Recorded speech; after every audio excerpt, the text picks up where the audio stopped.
What's up everyone, Pierre here from Into Fly Fishing, and welcome to our channel where we talk about all things fly fishing.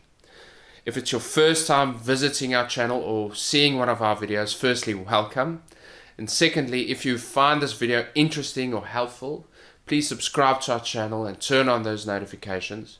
Then we can let you know as soon as we release any future tutorials or videos like these or reviews or anything.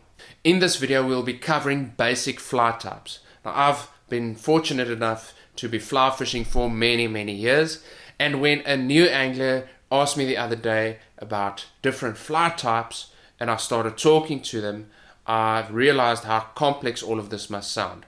So in this video we'll be discussing the basic fly types so that you can find your feet in the fly fishing world, but I want to assure you it's not as complex or intimidating as it sounds. To make things easy, I've limited it to basic fishing scenarios that you'll most probably encounter, like fishing for bass or trout, and we've looked at subsurface and on the surface flies.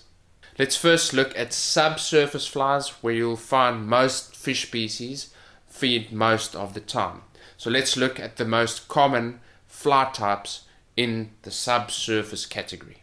A wet fly is usually a traditional style pattern with a classic dressing or a soft hackle. Very often you found wet fly versions of popular dry flies, and instead of the very stiff cock hackle, that hackle has been substituted with a hen hackle that is a lot softer, so it allows the fly to sink, and it also gives the fly a lot of movement. Although these patterns aren't as popular as they used to be, they are still very effective. Trout didn't pass an exam where they sort of think, oh, we're not eating traditional wet flies anymore. No, they still work just as effectively as they used to. What I love about these patterns is that you can use them on a wide variety of fly lines, so from a floating to a full sinking fly line. Streamers are a large group of flies that are designed to swim around and have a lot of movement. They range from small microbuggers to really large sex dungeons and patterns like that. They can imitate fish, leeches, frogs, and they can just be patterns that simply aggravate fish. Probably one of the best and most well-known streamers of all time is the classic woolly bugger.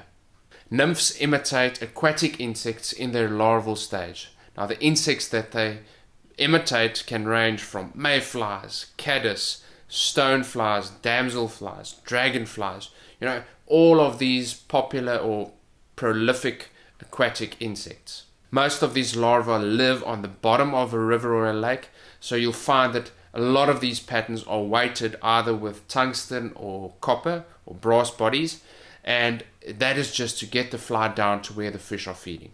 In rivers, I fish nymphs on a Euro-nymphing rig, or I attach a small nymph behind a dry fly in a dry dropper rig. Both these techniques work incredibly well on rivers. When the insect larva progresses to the adult phase, we call this phase the emerger phase. That is because it emerges from the bottom to the surface. Now, in this phase, both the appearance and where we fish the flies differ from a nymph or a dry fly. The fly is much lighter in weight, so we generally don't add a lot of weight to it or no weight at all, and it also has a little bit more movement or a wing shuck. Because the insects are so vulnerable in this phase, trout can really hammer them in the emerger phase, and this is when using emerger patterns are an absolute must. I love fishing an emerger in a dry dropper rig, so you'll have a dry fly, an adult caddis or an adult mayfly, and behind it the emerger version of that fly. And a lot of times you'll find that the trout will rather eat the emerger, and all that you're doing is using the dry fly as a sighter or a strike indicator. I also use emergers in dual nymph rigs, so what I'll do is the bottom fly will have a very heavy nymph, like a 3 or 3.5 millimeter tungsten beaded nymph, and about 50 or 60 centimeters above that will be an emerger, because that emerger will then fish higher up in the water column. So that was a very brief discussion what happens below the surface, but now let's turn our attention to what's happening on top of the surface, because this is where fly fishing is most fun. There are literally thousands of dry fly patterns out there, and they mostly imitate adult insects that sit on top of the water surface. Insects like stoneflies, crane flies, mayflies, caddis flies, all those kinds of things. It's the combination of the materials used and, more importantly, how these materials are tied into the fly that makes them float. It's also a good idea to have some powder and liquid floatant to keep treating your flies to make sure that they float throughout the entire day. Some of my favorite dry flies out there are the parachute Adams, the clinkhammer, which can also be used or seen as an emerger, the tabanas, the CDC and elk, and the good old humpy. Technically, terrestrial floating patterns are dry flies, but I wanted to create a separate segment for them because I just want to speak about how important they are. They are super important. Terrestrial insects that you need to imitate are beetles, ants, and most importantly, hoppers. Now, these fall onto the water in summer months. They're blown off the vegetation by wind, and the fish sit on the banks and they wait on these terrestrials to fall into the water. So this gives you a clue on how and where to fish them. Fish terrestrial patterns up close against the bank, and as you cast, accelerate that last forward cast slightly to just create a plonk and a nice ripple as the fly lands, and this is what usually activates the fish. Because terrestrial patterns are also very buoyant because of the materials that are used in them and how they're tied in, they offer a great option in dry dropper or hopper dropper rigs if you want to fish slightly heavier beaded nymphs, like a 4mm beaded nymph can't be floated by a small parachute Adams. The Adams will just keep going down. So what you then do is use a very buoyant hopper pattern, and that will sort you out. There's nothing more exhilarating than popping next to a weed bed or over a channel and then seeing a big bass just appear out of nowhere and just opens that bucket and smashes your popper. In my books, it doesn't get better than that. Poppers can be tied using deer air, tightly packed deer air and foam, and they are designed to push water and create bubbles and a lot of noise.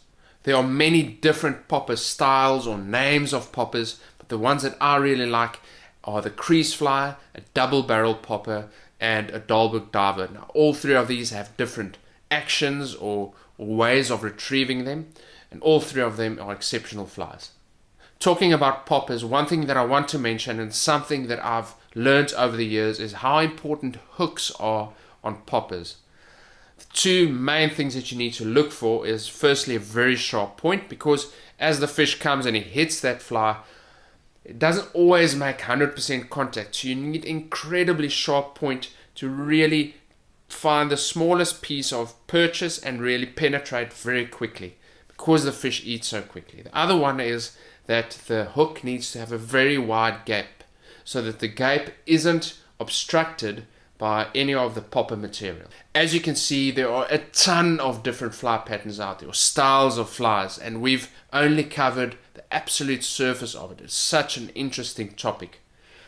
This video is meant to give you a running start as you begin your journey in fly fishing, but if you have any questions about patterns that we haven't covered, please leave the comments or the questions in the comment section down below, and I'll get back to you as soon as possible.